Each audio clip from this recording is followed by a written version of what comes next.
Bukod sa bilyong-bilyong pisong halaga ng pinsala sa mga pananim, apektado rin ng El Nino ang mga alagang baboy. Kumusta naman ang supply at presyo? Nakatutok si Bernadette Reyes.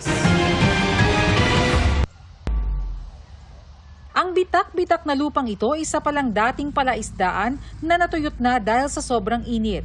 Isa lang ito sa matinding epekto ng El Nino sa lalawigan ng Bohol. Natuyot na rin ang ilang sapa at bumababa ang tubig sa ilang ilog pati na sa Pilar Dam. Sa kabuuan, 36 na bayan sa lalawigan ng lubhang naapektuhan, dahilan para magdeklara na ng state of calamity ang probinsya.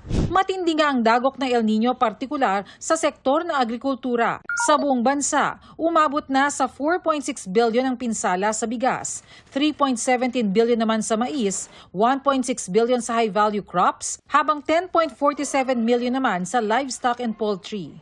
Ayon sa National Federation of Hog Farmers Incorporated, bukod sa may mga nangangamatay na baboy, isa sa mga karaniwang epekto ng sobrang init na panahon sa mga baboy ay ang hindi paglaki nito. Instead of being able to grow them to 115 to 120 kilos na live weight, ngayon siguro parang 90 to 100, maswerte na, no? Napakahirap.